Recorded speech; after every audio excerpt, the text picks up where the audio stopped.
So in this video, we're going to look at the different types of bends, etc. you'll have with the conduit. We'll look at how to cut the conduit, and we'll have a little talk on the relevant factors in the BS 7671 to you working with PVC conduit. So first thing, different type of bends that we can have. You have got 90-degree bends, you have got a double offset, and if we pair a double offset with another double offset, we might call it a bridge. Where would we use all these different things? Well, a 90, if we need to go around a bend to get to another device, we would use a 90. Where we would use an offset, well, double offset, for instance, when you're coming to a device that actually sits off of the wall, you might have to use a double offset to get to that device. Other times you would use a double offset is if you need to avoid something. Here, with a bridge, that might have been the case where you need to avoid the device and then you need to return to the line you were on. So that's why we would use a bridge. The other bend we're not going to get you guys to do, which is quite difficult to do with PVC conduit, is a bubble. Where we would use a bubble is where we want to go over, for instance, a piece of conduit. A bubble would look something like this, and it could be used just to go over a bit of conduit. Now, when we're talking about putting bends into conduit, it's not as easy as just grabbing a bit and forcing it. There's a little bit more to it and a little bit more math. You might have been introduced to the fact that you already have an internal bending radius you need to comply with. I think it's from table D5 in the on-site guide. If you do not comply with this and you take your cable and bend it too tightly, you could damage it. Hopefully you'll fail during inspection and testing, but if you don't, there's a potential that you could end up with a circuit that becomes hazardous.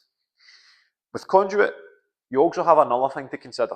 On top of all the cable calcs you might have been introduced to, you need to make sure your cable's the right size, you need to make sure it's bent correctly.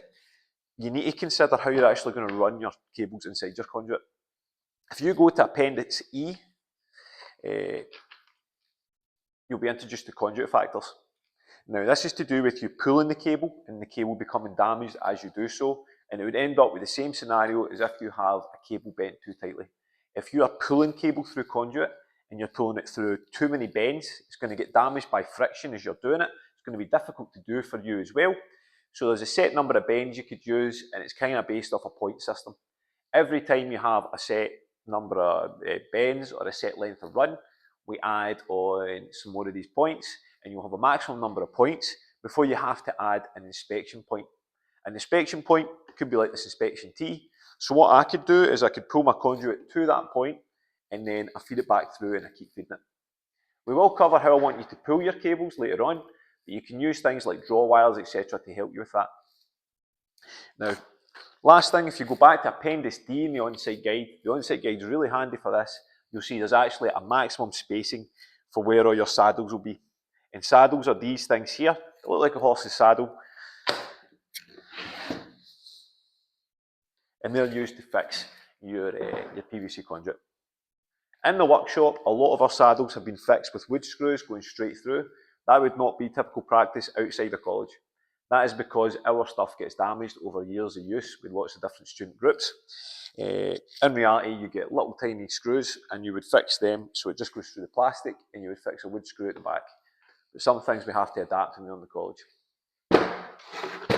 So that's all the different bends, that's all the different factors. The only other point I would add to that is if you were to run PVC conduit above a door, a fire escape, you would also have to put some form of metal fixing on it as well.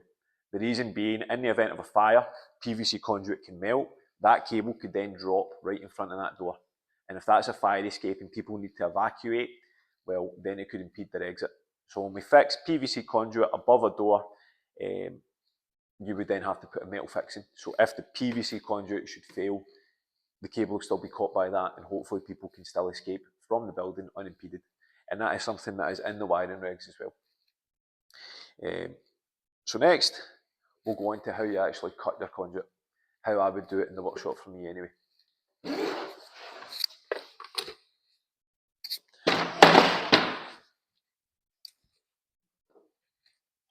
Now, you guys are going to be given a list of the different sizes you need, And I'd start off by saying there's some smaller lengths, and please use some of the recycled bits of conduit we can use. You'll find them in a box in the workshop, hopefully. And if you've got a small length, it's easier to work with when it's smaller, so it's good for you, good for the college. Please recycle it. You guys will be given lengths you need to cut to. Use a tape measure, hold it from one end, stretch it out, and then mark it. As this demo is just on cutting it and not how to mark it, which I assume has already been covered, we won't go too in depth with that. But if I was to say cut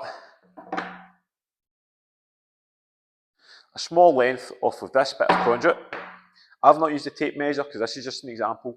Make sure you always measure it, double check it when you measure it, measure twice, cut once, the old phrase.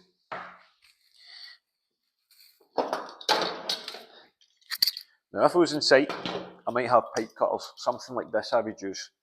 You might see a lecturer using these, but it's unlikely you guys will get a chance to use it. One, because they're expensive if they get broke, and two, it would be very easy for me to accidentally cut a finger. So it's far safer for us just to get you to use a hacksaw. When using a hacksaw, if you want to hold the conduit, make sure you keep your knuckles to the side. So if I was holding it, I would make sure I've got my knuckles to the side of it. I would not get in the habit of putting my fingers over it, because that's when accidents can happen. And a hacksaw can very easily cut through your skin. So if you hold it, keep your knuckles to the side, and usually you might even be able to use it for a guide for the saw if you're very careful when the side of the blade goes against your thumb. But do not stick your fingers out. That's when I tend to find that accidents happen. Now, don't put your conduit in a vise. The reason you don't put it in a vise, especially a flat vise, if I go to tighten that, that's a flat surface, this is a circle, you'll end up with a very, very small contact area. So every bit of force that you put into that will start to deform the PVC conduit. Now a pipe vise is better, but I would still say that this happens with a pipe vise. So when it comes to cutting PVC conduit, I would tend to just put my weight on the side of a bench, take my hacksaw, and then just cut it that way.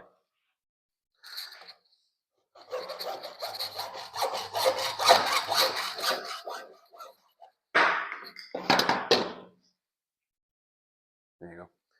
Now when you're in the workshop, you might be asked to wear safety glasses for this. The reason for that is all that plastic swath you get. If that plastic swath gets in your eye, it can be quite painful, and it can end up with a trip to the hospital if you can't clear it. Now, if you've accidentally cut it quite rough, you might find an old file that you can use. So I've got an old needle file. So if I had a wee snag, I could take the file, again, I just lean on it, and file it down. Also, you want to clear that swath before you run your cable through it. So it might come off with your fingers, be careful you don't cut yourself. If it seems sharp, take your file and get rid of all the sharp pieces. You might be lucky enough to have other tools, deburring tools. An old deburring tool could be used for this.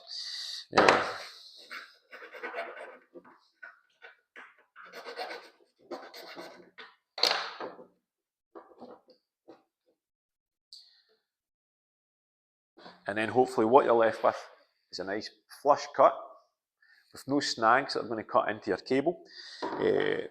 Make sure clear your hands before you touch your face and rub plastic into your eye, anything like that.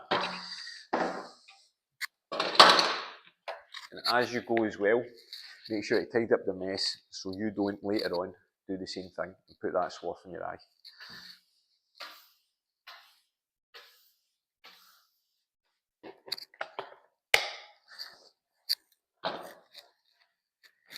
Thanks for listening, guys.